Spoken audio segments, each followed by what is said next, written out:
If you're an athlete, or more specifically a distance runner, and you want to learn how to get out of pain, how to bulletproof your body, and what sort of training methods are going to help you in both of those, this is the video for you. So whether you're dealing with shin splints, hamstring pain, knee pain, hip pain, this concept applies to all of it. And the concept is range training.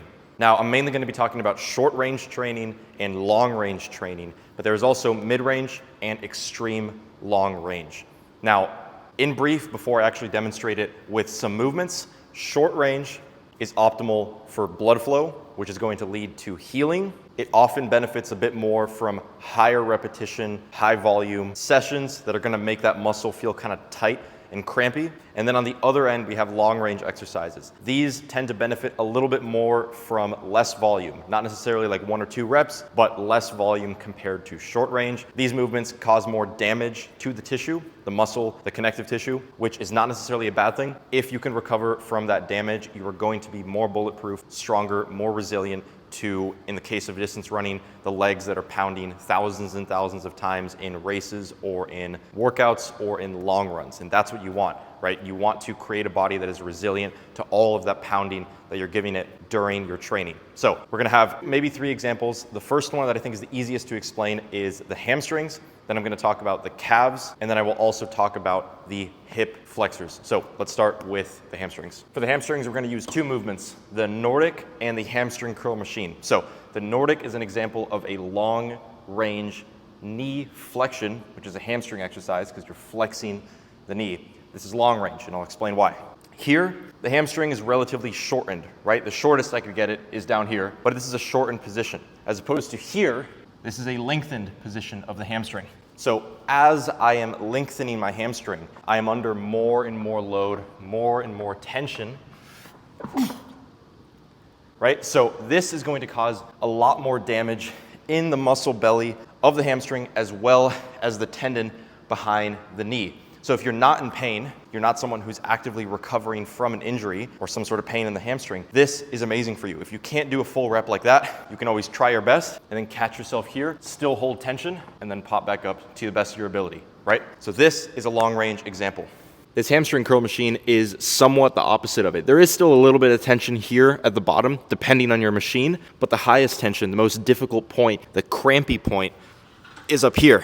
Right, holding this is much more difficult than holding the shortened position on the Nordic.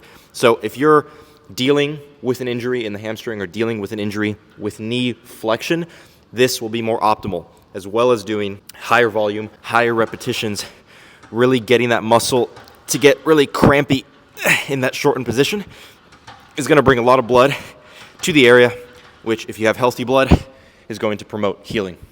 Next, I'm going to show you a bodyweight example for the calves. Now, this could also apply to a calf raise machine. Just use logic to apply this same concept onto a machine. So for short range calves, unless you have the tightest calves in the entire world or the tightest Achilles tendon, this is a relatively shortened position of the calf, right? My calf is not under stretch. Here, it is under stretch. Here, we're straight, right? So in ATG, there's something called the FHL calf raise, which is a straight-legged calf raise where you go back until you have a full stretch in the calf. My heels are slightly floating. Now, what I want to talk about first is the short range version of that. So here, like I said, the calf is relatively shortened. So if I do calf raises right here, and I can of course also do one leg, the muscle is working mostly in that shortened position. Right here, it's pretty short. You could call it a mid-level length. Here, it is maximally short. So if I pump this short range, I can go for high volume. I can get a massive, massive pump in my calves. I can bring blood to the area, which is going to promote healing, right? This could get crampy, not a bad thing, right? So if you're in pain, either in the Achilles or maybe more specifically in this belly of the calf, this is going to be huge, huge for you. Now, of course, like I said, this is a shortened position. If you want long and strong calves in Achilles, this is only half of the equation. But if you're in pain, this is going to be optimal. If you aren't in pain and you want to bulletproof, you want to get stronger, you want to get longer, you want to get more resilient in the calf and in the Achilles, you'll do the stretched or the long range version, right? So here, I'm mainly working in that long position. I'm very, very long right here, and only up here do I get shortened. But the real taxing, challenging part is here, the long position, right? So apply that concept to a calf raise machine or a Smith machine, whatever you got, whatever you want to do, whether it's single-legged or double-legged, that concept can apply. Now, lastly, I want to talk about hip flexion, or working that hip flexor. Now, I'm going to start with the short range and end with the long range. Now, if you've picked up on what short range does and what long range does, short range is more optimal for healing, blood flow, higher repetitions, right? So if you're dealing with hip pain, I know a lot of runners deal with like clicking of the hip while they're running. Maybe they're going uphill and they're really driving that leg up and things might click, or on the way back things might click, right? You want to bring blood to that area to help it heal.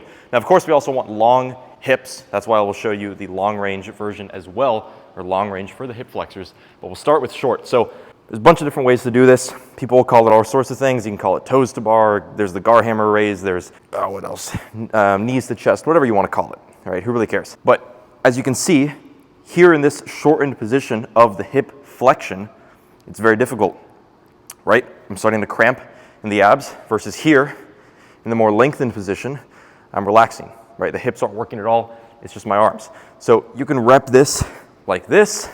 You could rep it by going as high up as you can, coming down to 90 degrees. That's more of a gar hammer style. You can do legs straight. It's obviously more difficult, more leverage. With the legs, you could add a weight if you want.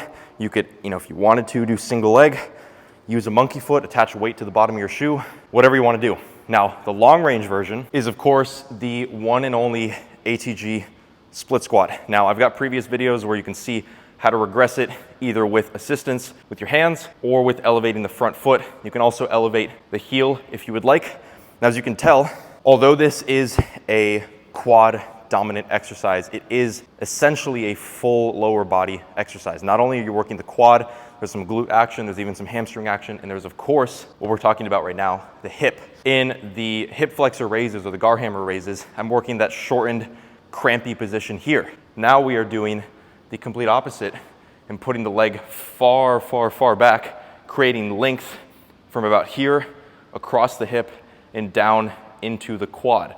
So if you're not actively dealing with a injury in the hip, this is a fantastic movement you can do to start bulletproofing that body and building resilience in the hip. Now, this isn't to say that if you are in pain or you are actively dealing with an injury that you can't do this. You just need to regress it to the level that you're able to do that is pain-free.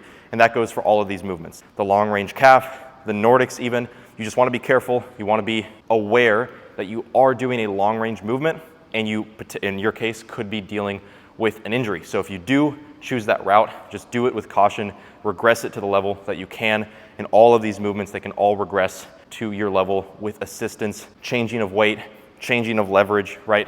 So hope you found this video useful. Again, this applies to every muscle. That was just 3 examples for the lower body, but every single muscle, if you work out the biomechanics, you can understand a long range version, a short range version, extra short range, extra long range, mid range, everything. Every single muscle can be trained this way. And once you understand this concept, you can apply it to every muscle. You can know exactly what you need to do to create more damage, to create more healing, and apply that to your goals and your needs in your sport. So hope you found that helpful.